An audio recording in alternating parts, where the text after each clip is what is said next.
Hello, welcome back to our YouTube channel. Today we are telling about history of third eye of Shiva. ಸ್ನೇಹಿತರೆ, ಚರಿತ್ರೆ ಮತ್ತೊಂದು ವಿಡಿಯೋಗೆ ನಿಮ್ಗೆಲ್ಲ ಪ್ರೀತಿಯ ಸ್ವಾಗತ. ಶಿವ ಈ ಹೆಸರಿನಲ್ಲಿ ಆತನ ಆದಿಯೋಗಿ ರೂಪದಲ್ಲಿ ತಿಳಿಯದ ಅದ್ಯಾವುದೋ ಒಂದು ರೀತಿಯ ಆಹ್ಲಾದಕರ ಅನುಭವವಿದೆ. ಒಂದು ಸಾರಿ ಆತನ ಬಗ್ಗೆ ತಿಳಿದುಕೊಳ್ಳುವುದಕ್ಕೆ ಪ್ರಾರಂಭಿಸಿದ್ರೆ ಅಂತ್ಯವಿಲ್ಲದ ಅನೇಕ ರಹಸ್ಯಗಳು ಉದ್ಭವವಾಗುತ್ತದೆ. ಅದರಲ್ಲಿ ಉತ್ತಮವಾದದ್ದು ಶಿವನ ತ್ರಿನೇತ್ರ ಅಂದ್ರೆ ಮೂರನೇ ಕಣ್ಣು. ಒಂದು ಬಾರಿ ಆ ಕಣ್ಣನ್ನ ತೆರೆದರೆ ಸೃಷ್ಟಿ ಅಂತ್ಯಗೊಳ್ಳುವುದಾಗಿ, ಆ ಕಣ್ಣಿನಲ್ಲಿ ಯಾರನ್ನಾದರೂ ನೋಡಿದ್ರೆ ಅವರು ಸುಟ್ಟು ಭಸ್ಮವಾಗುವುದಾಗಿ, ಹೀಗೆ ಹಲವಾರು ಕಥೆಗಳಿವೆ.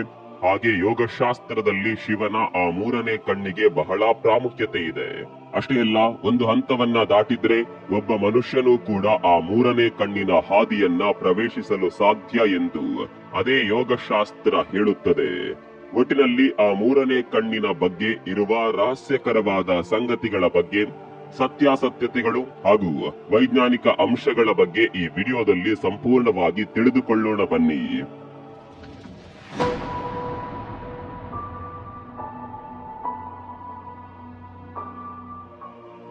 ಸ್ನೇಹಿತರೆ, ಮೂರನೇ ಕಣ್ಣಿನ ರಹಸ್ಯದ ಬಗ್ಗೆ ಮೊದಲನೇ ಅಂಶವೇನೆಂದ್ರೆ, ಎಂತಹುದೇ ಸಂದರ್ಭದಲ್ಲೂ ಶಿವನು ತನ್ನ ಮೂರನೇ ಕಣ್ಣನ್ನ ಯಾಕೆ ತೆರೆಯಲು ಇಚ್ಛಿಸೋದಿಲ್ಲ, ಹಾಗೂ ಶಿವನು ಯಾವೆಲ್ಲ ಸಂದರ್ಭದಲ್ಲಿ ತನ್ನ ಮೂರನೇ ಕಣ್ಣನ್ನ ತೆರೆದನು, ಆ ಪ್ರಶ್ನೆಗೆ ಸಿಗುವ ಉತ್ತರಗಳು ಆ ಮೂರನೇ ಕಣ್ಣಿಗೆ ಇರುವ ಮಹತ್ವ ಹಾಗೂ ಅರ್ಥವನ್ನ ತಿಳಿಸುತ್ತದೆ. ಶಿವಪುರಾಣದ ರುದ್ರ ಸಂಹಿತ ಭಾಗದಲ್ಲಿ ಈ ರೀತಿಯಾಗಿ ತಿಳಿಸಲಾಗಿದೆ. ಶಿವನು ಪಾರ್ವತಿಯನ್ನ ವಿವಾಹವಾಗುವುದಕ್ಕೂ ಮೊದಲು, ಅಂದ್ರೆ ತನ್ನ ಪತ್ನಿಯಾದ ಸತಿಯ ಮರಣದ ನಂತರ ತೀವ್ರವಾದ ದುಃಖದಿಂದ ತಪಸ್ಸಿಗನಾಗಿ ಒಬ್ಬ ಸನ್ಯಾಸಿಯಂತೆ ಜೀವನ ನಡೆಸುತ್ತಾ ಇರ್ತಾನೆ. ಈ ವಿಷಯವನ್ನ ತಿಳಿದ ತಾರಕಾಸುರನು ಬ್ರಹ್ಮದೇವನ ಕುರಿತು ತಪಸ್ಸನ್ನ ಮಾಡುವ ಮೂಲಕ ತನ್ನ ಜೀವನದ ಅಂತ್ಯವಾಗಬೇಕಾದ್ರೆ ಅದು ಶಿವನಿಗೆ ಜನಿಸಿದ ಮಕ್ಕಳಿಂದ ಮಾತ್ರವೇ ಆಗಿರಬೇಕು ಎಂಬ ವರವನ್ನ ಪಡೆದುಕೊಳ್ಳುತ್ತಾನೆ. ಆ ಸಮಯದಲ್ಲಿ ಶಿವನಿಗೆ ಮಕ್ಕಳಿರೋದಿಲ್ಲ. ಅಷ್ಟಕ್ಕೂ ಸನ್ಯಾಸಿಯಾಗಿ ಬದುಕುವವರಿಗೆ ಮಕ್ಕಳಾದರೂ ಆಗುವುದು ಹೇಗೆ? ವರವು ಪ್ರಾಪ್ತಿಯಾದ ಸಂದರ್ಭದಲ್ಲಿ ತಾರಕಾಸುರನು ಸ್ವರ್ಗವನ್ನ ತಕ್ಷಣವೇ ಆಕ್ರಮಿಸಿ ತನ್ನ ತಂದೆಯಂತೆಯೇ ದೇವತೆಗಳನ್ನ ಹೊರಹಾಕುತ್ತಾನೆ. ಇಡೀ ಲೋಕವನ್ನೇ ತನ್ನದಾಗಿಸುವ ಕುತಂತ್ರವನ್ನ ಹೂಡುತ್ತಾನೆ. ತಾರಕಾಸುರನ ಉಪಟಳವನ್ನ ತಾಳಲಾರದೆ ದೇವತೆಗಳು ಏನಾದರೂ ಒಂದು ಉಪಾಯವನ್ನ ಹೂಡಿ ಹೇಗಾದರೂ ಮಾಡಿ ಶಿವನನ್ನ ಬ್ರಹ್ಮಚರ್ಯದಿಂದ ಹೊರಗೆ ಬರುವಂತೆ ಮಾಡಬೇಕು ಎಂದು ಕಾಮದೇವ ಅಂದ್ರೆ ಮನ್ಮಥನ ಬಳಿ ಸಹಾಯಕ್ಕಾಗಿ ಮೊರೆ ಹೋಗುತ್ತಾರೆ. ಅಂತೆಯೇ ಮನ್ಮಥನು ಕೈಲಾಸಕ್ಕೆ ತೆರಳಿ ಅಲ್ಲಿಯ ಸುತ್ತಮುತ್ತಲಿನ ವಾತಾವರಣವನ್ನೆಲ್ಲ ಒಂದು ಕ್ಷಣಕ್ಕೆ ವಸಂತ ಋತುವಾಗಿ ಬದಲಾಯಿಸುತ್ತಾರೆ. ಶಿವನನ್ನ ಅಡ್ಡಿಪಡಿಸಲು ಅಪ್ಸರೆಯರು ನೃತ್ಯ ಮತ್ತು ಸಂಗೀತದೊಂದಿಗೆ ಪ್ರೀತಿಯ ಆಲೋಚನೆಗಳು ಪಸರಿಸುವಂತೆ ಮಾಡುತ್ತಾನೆ. ಕಾಮದೇವನು ಶಿವನ ಎದೆಯ ಮೇಲೆ ಹೂಡಿದ ಹೂವಿನ ಬಾಣದಿಂದ ಶಿವನ ತಪಸ್ಸಿಗೆ ಭಂಗವುಂಟು ಮಾಡುತ್ತದೆ. ಸ್ವಲ್ಪ ಸಮಯದ ತನಕ ಶಿವನು ಮನ್ಮಥನು ಸೃಷ್ಟಿಸಿದ ವಸಂತ ಋತುವನ್ನ ನೋಡಿ ಮೈಮರೆಯುತ್ತಾನೆ. ಆದರೆ ಇದು ತನ್ನ ತಪಸ್ಸಿಗೆ ಕಾಮದೇವನಾದ ಮನ್ಮಥನು ನಿರ್ಮಿಸಿದ ಕುತಂತ್ರವೆಂದು ತಿಳಿಯಲು ಶಿವನಿಗೆ ಹೆಚ್ಚು ಸಮಯವೇನು ಬೇಕಾಗಿರಲಿಲ್ಲ. ತನ್ನ ಏಕಾಗ್ರತೆಗೆ ಭಂಗವುಂಟು ಮಾಡಿದ ಕಾಮದೇವನ ಮೇಲೆ ಶಿವನು ಅತೀವವಾಗಿ ಕೋಪಗೊಂಡು ತನ್ನ ಮೂರನೇ ಕಣ್ಣನ್ನ ತೆರೆಯುತ್ತಾನೆ. ಆ ಮೂರನೇ ಕಣ್ಣಿನ ಶಕ್ತಿಯಿಂದ ಮನ್ಮಥನು ಸುಟ್ಟು ಭಸ್ಮವಾಗುತ್ತಾನೆ. ಈ ಕಡೆ ಶಿವನನ್ನೇ ತನ್ನ ಪತಿಯಾಗಿ ಪಡೆಯಬೇಕು ಎಂದು ಪಾರ್ವತಿ ದೇವಿಯು ಅನೇಕ ವರ್ಷಗಳಿಂದ ತಪಸ್ಸು ಮಾಡುತ್ತಿರುತ್ತಾಳೆ. ಅಂತಿಮವಾಗಿ ಶಿವನ ಪ್ರೀತಿಯನ್ನ ಗಳಿಸಲು ತೀವ್ರವಾದ ತಪಸ್ಸನ್ನ ಮಾಡುತ್ತಿದ್ದ ಪಾರ್ವತಿಗೆ ತಪಸ್ಸಿನ ಫಲವಾಗಿ ಶಿವನು ಒಲಿಯುತ್ತಾನೆ. ಹಾಗೆ ಬಹಳ ವೈಭವದಿಂದ ಶಿವನನ್ನ ಪಾರ್ವತಿ ದೇವಿಯು ವಿವಾಹವಾದಳು. ತಾರಕನನ್ನ ಕೊಲ್ಲಲು ಉದ್ದೇಶಿಸಲಾದ ಶಿವನ ಮಗ ಕಾರ್ತಿಕೇಯನಿಗೆ ಪಾರ್ವತಿ ಜನ್ಮ ನೀಡಿದ್ಲು. ಅದರಂತೆ ತಾರಕಾಸುರನು ಕಾರ್ತಿಕೇಯನಿಂದ ಹತನಾಗುತ್ತಾನೆ. ಈ ಎಲ್ಲಾ ಘಟನೆಗಳಲ್ಲಿ ಮುಖ್ಯವಾಗಿ ನಾವು ಗಮನಿಸಬೇಕಾದದ್ದು ಶಿವ ಹಾಗೂ ಕಾಮದೇವ ಇವರಿರುವರ ಮಧ್ಯೆ ನಡೆದ ವಿಶೇಷತೆಗಳನ್ನ ಮಾತ್ರ. ಅದಕ್ಕೂ ಮುನ್ನ ಮತ್ತೊಂದು ಸ್ಪಷ್ಟತೆಯನ್ನ ಕೊಡುವುದಾದ್ರೆ, ಸನಾತನ ಧರ್ಮಕ್ಕೆ ಸಂಬಂಧಿಸಿದ ತತ್ವಶಾಸ್ತ್ರಗಳನ್ನ ಬಹಳಷ್ಟು ಗ್ರಂಥಗಳಲ್ಲಿ ವಿವರಿಸಲಾಗಿದೆ. ಆದರೆ ಅವು ಅಷ್ಟು ಸುಲಭಕ್ಕೆ ಬೇಗನೆ ಅರ್ಥವಾಗುವಂತದ್ದಲ್ಲ. ಆಗಿನ ಕಾಲದಲ್ಲಿ ಸಂಭವಿಸಿದ ಪೌರಾಣಿಕ ಘಟನೆಗಳು ಸುಲಭಕ್ಕೆ ಅರ್ಥವಾಗಲೆಂದು ಮಾಶ್ರಿಗಳು ನಿದರ್ಶನದ ಮೂಲಕ ಹಲವಾರು ರೀತಿಯಲ್ಲಿ ವಿವರಿಸುತ್ತಾರೆ. ಕೆಲವು ಕಥೆಗಳಿಗೆ ಬಹು ವಿಧವಾದ ಅರ್ಥಗಳಿರುತ್ತದೆ. ಓದುಗರು ಅಥವಾ ಕೇಳುಗರು ಅವರವರ ಅರಿವಿನ ಸ್ಥಾನದ ಪ್ರಕಾರ ಇವುಗಳನ್ನ ಅರ್ಥ ಮಾಡಿಕೊಳ್ಳುತ್ತಾರೆ. ಸ್ನೇಹಿತರೆ, ಮೊದಲನೇ ಅಂಶ ಗಮನಿಸುವುದಾದರೆ, ಶಿವನ ಮೂರನೇ ಕಣ್ಣಿಂದ ಬಂದ ಶಕ್ತಿಯು ಮನ್ಮಥನನ್ನ ಸುಟ್ಟು ಭಸ್ಮವಾಗಿಸುತ್ತೆ. ಮನುಷ್ಯನ ಪ್ರತಿಯೊಂದು ಮೋಹದ ಸಂಕೇತವಾಗಿ ಇರುವವನು ಈ ಕಾಮದೇವ ಅಂದ್ರೆ ಮನ್ಮಥ. ಆಸೆ ಆಕಾಂಕ್ಷೆಗಳು ಪ್ರತಿಯೊಬ್ಬ ಮನುಷ್ಯನ ಜೀವನದಲ್ಲಿ ಸಹಜವಾಗಿ ಇರುವಂತದ್ದು. ಒಂದು ಬಯಕೆಯನ್ನ ಈಡೇರಿಸಿಕೊಳ್ಳುವ ಪ್ರಯತ್ನದಲ್ಲಿ ಮತ್ತೊಂದು ಬಯಕೆಯನ್ನ ಈಡೇರಿಸಿಕೊಳ್ಳೋಣ ಎಂದು ಅಥವಾ ಇನ್ನೂ ಏನಾದ್ರೂ ಹೆಚ್ಚು ಹೆಚ್ಚು ಬೇಕು ಎಂದು ಅನಿಸುವುದಂತೂ ಖಂಡಿತ. ಮನುಷ್ಯನ ಆಸೆಗಳಿಗೆ ಅಂತ್ಯನೇ ಇಲ್ಲ. ಎಷ್ಟೇ ದೊಡ್ಡ ಕೆಲಸ ಮಾಡಿದ್ರು, ಏನೇ ದೊಡ್ಡ ಸಾಧನೆ ಮಾಡಿದ್ರು ಮನಸ್ಸಿನ ಯಾವುದೇ ಮೂಲೆಯಲ್ಲಿ ಇನ್ನೂ ಬೇಕು ಎಂದೆನಿಸುತ್ತಿರುತ್ತದೆ. ಆತ್ಮ ತೃಪ್ತಿ ಎಂಬುವುದೇ ಇರುವುದಿಲ್ಲ. ಎಲ್ಲಾ ಬಯಕೆಗಳನ್ನ ದಹನ ಮಾಡಬಲ್ಲ ಶಕ್ತಿಯೇ ಜ್ಞಾನೋದಯ. ಶಿವನು ತನ್ನ ಮನಸ್ಸಿನಲ್ಲಿ ಮೂಡಿದ ಕಾಮವನ್ನ ತನ್ನ ಮೂರನೇ ಕಣ್ಣಾದ ಜ್ಞಾನದ ಮೂಲಕ ಸುಟ್ಟು ಭಸ್ಮ ಮಾಡಿದ. ಈ ಕಥೆಯನ್ನ ನಾವು ಅರ್ಥ ಮಾಡಿಕೊಳ್ಳುವುದಾದರೆ ಇಲ್ಲಿ ಮನುಷ್ಯನ ಮನಸ್ಸಿನಲ್ಲಿರುವ ಕಾಮದೇವ ಅಂದ್ರೆ ಆಸೆ, ಮೋಹ ಹಾಗೂ ಶಿವನ ಮೂರನೇ ಕಣ್ಣು ಅಂದರೆ ಜ್ಞಾನ, ಇವುಗಳ ದೂರದ ತತ್ವವನ್ನ ಇಲ್ಲಿ ಅರ್ಥೈಸಿಕೊಳ್ಳಬಹುದು. ಶಿವನ ಮೂರನೇ ಕಣ್ಣು ಉನ್ನತ ಮಟ್ಟದ ಚಿಂತನೆಗೆ ಸಂಕೇತ. ಈ ಎಲ್ಲಾ ಘಟನೆಗಳು ಸಂದರ್ಭಕ್ಕೆ ಅನುಗುಣವಾಗಿ ಜೀವನದಲ್ಲಿ ಘಟಿಸುತ್ತದೆ. ಯೋಗ ಸಾಧನೆಯ ನಿಯಮಗಳ ಪ್ರಕಾರ ಈ ಥಿಂಕಿಂಗ್ ಅಂದ್ರೆ ಚಿಂತನೆ ಅನ್ನುವ ಪದಕ್ಕೆ ಬಹಳಷ್ಟು ವಿಸ್ತಾರವಾದ ಅರ್ಥಗಳಿವೆ. ಒಂದು ಉದಾಹರಣೆಯನ್ನ ಗಮನಿಸುವುದಾದರೆ, ನೋಡಲು ಸುಂದರವಾಗಿರುವ ಒಬ್ಬ ವ್ಯಕ್ತಿ ಗೋಚರಿಸಿದ ತಕ್ಷಣವೇ ಅವರ ಮೇಲೆ ನಿಮಗೆ ಆಸಕ್ತಿ ಹುಟ್ಟಿಕೊಂಡರೆ ಅದು ಕೇವಲ ನಿಮ್ಮ ಮನಸ್ಸಿನಲ್ಲಿರುವ ಕಾಮದಿಂದ ಸೃಷ್ಟಿಯಾದ ಆಲೋಚನೆಗಳು ಮಾತ್ರವೇ ಆಗಿರುತ್ತದೆ. ಇದು ಕೇವಲ ಆಕರ್ಷಣೆ ಮಾತ್ರವೇ. ಆದ್ದರಿಂದ ಹಲವು ಸಮಯಗಳ ಕಾಲ ಈ ಆಸಕ್ತಿ ಇರುವುದಿಲ್ಲ.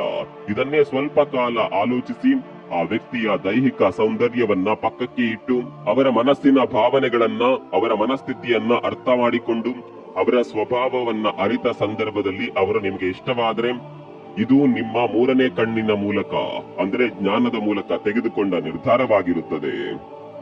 ಧ್ಯಾನ ಪ್ರತಿಯೊಬ್ಬ ಮನುಷ್ಯನು ತನ್ನನ್ನು ತಾನು ಸಂಪೂರ್ಣವಾಗಿ ಅರ್ಥ ಮಾಡಿಕೊಳ್ಳುವ ಒಂದು ಪ್ರಕ್ರಿಯೆ. ಹೀಗೆ ಅರ್ಥ ಮಾಡಿಕೊಳ್ಳುವಿಕೆಯಿಂದ ಮನುಷ್ಯನ ಜೀವನಕ್ಕೊಂದು ಪರಿಪೂರ್ಣತೆ ಎಂಬುದು ಇರುತ್ತದೆ. ಈ ಹಂತವನ್ನ ನಿರ್ವಾಣ ಎಂದು ಕೂಡ ಕರೀತಾರೆ. ಸಂಪೂರ್ಣತೆ ಪಡೆದ ಶಿವನು ಅತಿಜ್ಞಾನ ಮಾಡುವುದೆಂದರೆ ತನ್ನ ಅಪರಿಮಿತ ಸಾಮರ್ಥ್ಯದ ಒಳಗೆ ಪ್ರವೇಶ ಮಾಡಲು ತಾನು ಮಾಡುವ ಒಂದು ಪ್ರಕ್ರಿಯೆಯಾಗಿತ್ತು. ಈ ರೀತಿ ಧ್ಯಾನಸ್ಥನಾಗಿದ್ದ ಸಂದರ್ಭದಲ್ಲಿ ಮನ್ಮಥನ ರೂಪದಲ್ಲಿರುವ ಕಾಮ ಅಂದ್ರೆ ಆಸೆಗಳು ಅಡ್ಡಿಯಾದಾಗ ತನ್ನ ಮೂರನೇ ಕಣ್ಣನ್ನ ತೆರೆದು ಅವುಗಳನ್ನ ಭಸ್ಮಗೊಳಿಸ್ತಾನೆ. ಅಂದ್ರೆ ಯಾವುದೇ ಮೋಹಕ್ಕೆ ಒಳಗಾಗದೆ ಜ್ಞಾನದ ಮೂಲಕ ವಿಷಯಗಳನ್ನ ಅರಿತುಕೊಳ್ಳುತ್ತಾನೆ. ಒಟ್ಟಾಗಿ ಇಲ್ಲಿ ಎರಡು ಪ್ರಶ್ನೆಗಳು ಮೂಡುತ್ತೆ. ಮೊದಲನೆಯದ್ದು, ಶಿವನು ಮೂರನೇ ಕಣ್ಣನ್ನ ತೆರೆದಾಗ ಈ ಸೃಷ್ಟಿಯೆಲ್ಲವೂ ನಾಶವಾಗುವುದೇ? ಎರಡನೆಯದ್ದು, ಯಾವುದೇ ಮನುಷ್ಯನಾದ್ರೂ ತನ್ನ ಶರೀರದಲ್ಲಿ ಇಲ್ಲದ ಈ ಮೂರನೇ ಕಣ್ಣನ್ನ ಹೇಗೆ ತಾನೇ ಸೃಷ್ಟಿಸಬಲ್ಲ? ಈಗ ಮೊದಲನೆಯ ಪ್ರಶ್ನೆಗೆ ಉತ್ತರವನ್ನ ತಿಳಿದುಕೊಳ್ಳೋಣ. ನಿಜವಾಗಿಯೂ ನಮ್ಮಲ್ಲಿ ಹಲವು ಮಂದಿ ಈ ಅಂಶವನ್ನ ಸರಿಯಾಗಿ ಅರ್ಥ ಮಾಡಿಕೊಳ್ಳಲಿಲ್ಲವೆಂದು ಹೇಳಲೇಬೇಕು.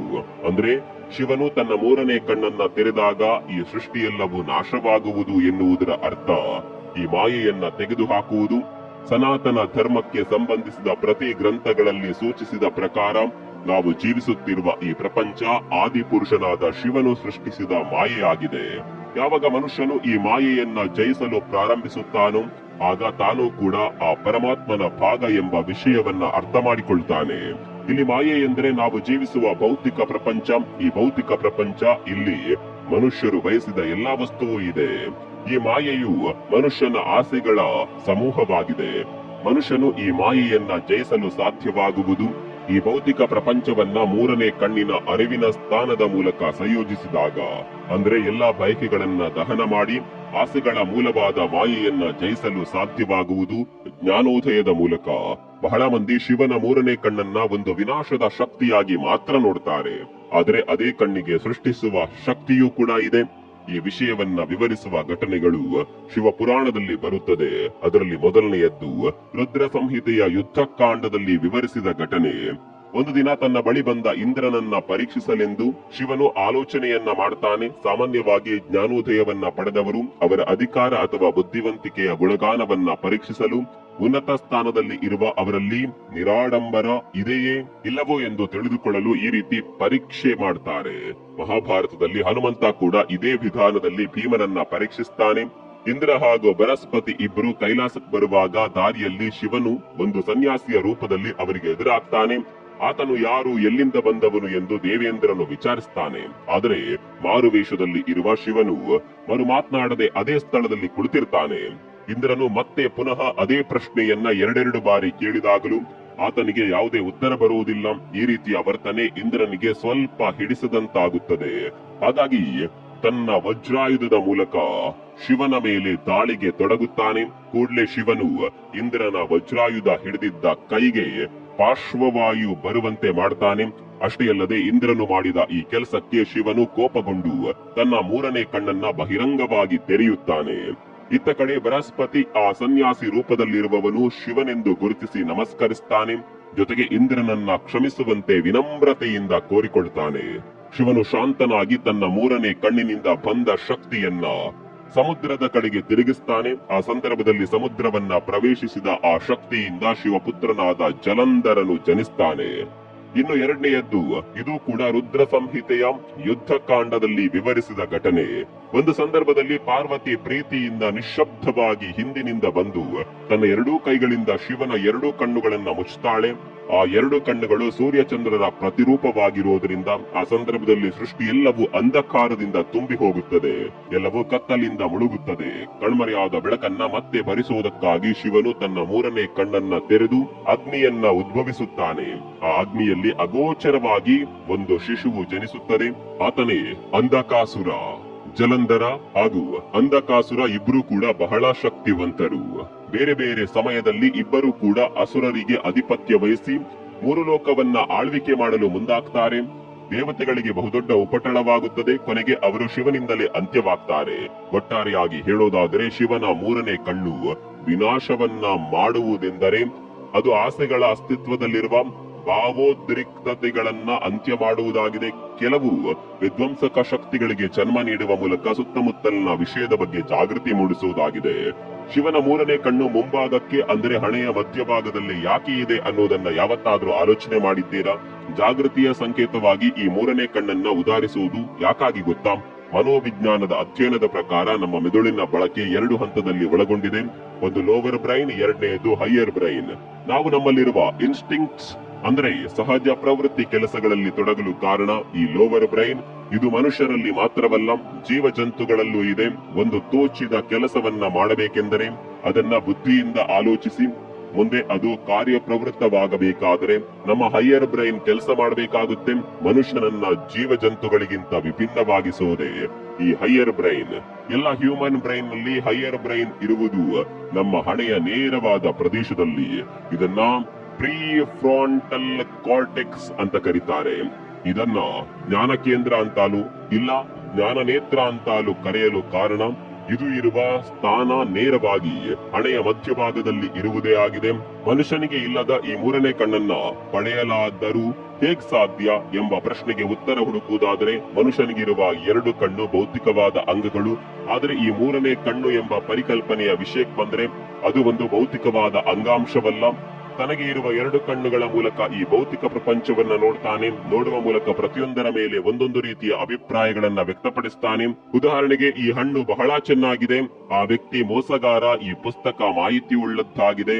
ಹೀಗೆ ಪ್ರತಿಯೊಂದರ ಬಗ್ಗೆ ಏನಾದರೂ ಒಂದು ಆಲೋಚನೆಯನ್ನ ಮಾಡುತ್ತಾ ಇರ್ತಾನೆ. ಆದ್ರೆ ಆ ಮೂರನೇ ಕಣ್ಣು ಒಂದು ಬೇರೆಯದ್ದೇ ಆದ ಹೊಸ ಕೋನದಿಂದ ಅಂದ್ರೆ ಬೇರೆ ದೃಷ್ಟಿಯಿಂದ ನೋಡಲು ತೊಡಗುತ್ತದೆ. ಈ ಹೊಸ ಕೋನದ ಬಗ್ಗೆ ಹೇಳುವುದಾದರೆ ನಾವು ಈ ಪ್ರಪಂಚದಲ್ಲಿ ಅರ್ಥ ಮಾಡಿಕೊಂಡಿರುವ ಪ್ರತಿಯೊಂದು ವಿಷಯವನ್ನ ದ್ವಂದ್ವತೆಯಲ್ಲಿ ತೆಗೆದುಕೊಂಡಿರುತ್ತೇವೆ. ಒಳ್ಳೆಯದು, ಕೆಟ್ಟದು, ಸರಿ, ತಪ್ಪು, ನೀತಿ, ಅನೀತಿ, ಹಗಲು ರಾತ್ರಿ, ಕತ್ತಲು, ಬೆಳಕು, ಹೀಗೆ ಹಲವು ರೀತಿಯ ಉಭಯತ್ವಗಳು ಇವೆ. ಮನುಷ್ಯನಲ್ಲಿರುವ ಬಯಾಸ್ ಅಂದ್ರೆ ನಮ್ಮ ಮನಸ್ಸಿನಲ್ಲಿ ಯಾವುದೇ ಪಕ್ಷಪಾತ ಇಲ್ಲದೆಯೇ ಯಾವಾಗ ಒಂದು ವಿಷಯವನ್ನ ಅರ್ಥ ಮಾಡಿಕೊಳ್ಳುತ್ತೇವೆಯೋ ಆಗ ಆ ವ್ಯಕ್ತಿಯ ಅರಿವಿನ ಸ್ಥಾನ, ಅನುಭವದ ಮಟ್ಟ ಬೆಳೆದಿದೆ ಎನ್ನಬಹುದು. ಈ ಮೂರನೇ ಕಣ್ಣು ಮನುಷ್ಯನಿಗಿರುವ ಪ್ರಜ್ಞಾವಸ್ಥೆಯನ್ನ ವಿಸ್ತರಿಸಿ ಹಿಂದೆ ಹೇಳಿರುವಂತೆ ದ್ವಂದ್ವತೆಗಳಿಂದ ಹೆಚ್ಚಾಗಿ ವಿಷಯಗಳನ್ನ ಗ್ರಹಿಸುತ್ತದೆ. ಈ ಮೂರನೇ ಕಣ್ಣನ್ನ ತೆರೆಯಬಲ್ಲವರು ಅವರ ಅಸ್ತಿತ್ವವನ್ನ ಸಂಪೂರ್ಣವಾಗಿ ಅರಿತುಕೊಳ್ಳಬಲ್ಲರು. ಹಾಗಂತ ಇದೇನು ಮಂತ್ರವಿದ್ಯೆಯಲ್ಲ, ನಿರ್ವಾಣಕ್ಕಾಗಿ ಅತ್ಯುನ್ನತ ಮಟ್ಟದ ಧ್ಯಾನದ ಸಂದರ್ಭದಲ್ಲಿ ಸಾಧಿಸುವ ಸಾಮರ್ಥ್ಯವಾಗಿದೆ. ಆದ್ರೆ ಇದು ಎಲ್ಲರಿಂದಲೂ ಸಾಧ್ಯವಿಲ್ಲ. ಕೇವಲ ಕೆಲವು ಯೋಗಿಗಳು, ಸಿದ್ಧರು ಮಾತ್ರವೇ ಸಾಧಿಸ್ತಾರೆ. ಹಾಗಾಗಿ ಮನುಷ್ಯನ ದೈಹಿಕ ಅಂಗಗಳ ಚಲನೆಯು ಒಂದು ರೀತಿಯ ಅತಿಮಾನುಷ ಸಾಮರ್ಥ್ಯವಾಗಿದೆ. ಆದ್ರೆ ಇದು ಕೆಲವರಿಂದ ಮಾತ್ರವೇ ಯಾಕೆ ಸಾಧಿಸಲಾಗುವುದು? ನಾವು ಕೂಡ ಇದನ್ನ ಸಾಧಿಸುವುದಾದರೂ ಹೇಗೆ ಎಂಬುದನ್ನ ತಿಳಿಯುವುದಾದ್ರೆ ಶರೀರದಲ್ಲಿರುವ ಶಕ್ತಿ ಕೇಂದ್ರಗಳ ಬಗ್ಗೆ ಮೊದಲು ತಿಳಿದುಕೊಳ್ಳಬೇಕು. ಮನುಷ್ಯನ ಶರೀರದಲ್ಲಿ ಒಟ್ಟು 114 ಶಕ್ತಿ ಕೇಂದ್ರಗಳಿದೆ. ಇವುಗಳನ್ನ ಚಕ್ರಗಳು ಎಂದು ಕರೆಯಲಾಗುತ್ತೆ. 114 ಚಕ್ರಗಳಲ್ಲಿ ಮುಖ್ಯವಾದುದು 7 ಚಕ್ರಗಳು. ಅವುಗಳೆಂದರೆ ಮೂಲಾಧಾರ, ಸ್ವಾದಿಷ್ಠಾನ, ಮಣಿಪುರ, ಅನಾಹತ, ವಿಶುದ್ಧ, ಆಜ್ಞಾ, ಸಹಸ್ರಾರ. ನಮ್ಮ ಜೀವನದಲ್ಲಿ ಪ್ರೇಮ, ದಯೆ, ಭದ್ರತೆ, ಆತ್ಮವಿಶ್ವಾಸ ಹೀಗೆ ಇನ್ನೂ ಕೆಲವು ಮೌಲ್ಯಗಳಿವೆ. ನಮ್ಮ ಪ್ರವರ್ತನ ಗುಣಗಳಿಗೆ ಕಾರಣ ಈ 7 ಚಕ್ರಗಳು. ನಮ್ಮ ಶರೀರವು ಬಲವಾದ ಅಥವಾ ಕಷ್ಟವಾದ ಕೆಲಸವನ್ನ ಮಾಡಬೇಕಾದ್ರೆ ನಮ್ಮ ಶರೀರದ ಪ್ರಾಣವಾಯು ಅಂದ್ರೆ ಶಕ್ತಿಯ ಹರಿವು ಸರಿಯಾಗಿ ಕೆಲಸ ಮಾಡಬೇಕು. ಆ 7 ಚಕ್ರಗಳು ಈ ಶಕ್ತಿಯ ಹರಿವನ್ನ ನಿಯಂತ್ರಿಸುತ್ತಿರುತ್ತದೆ.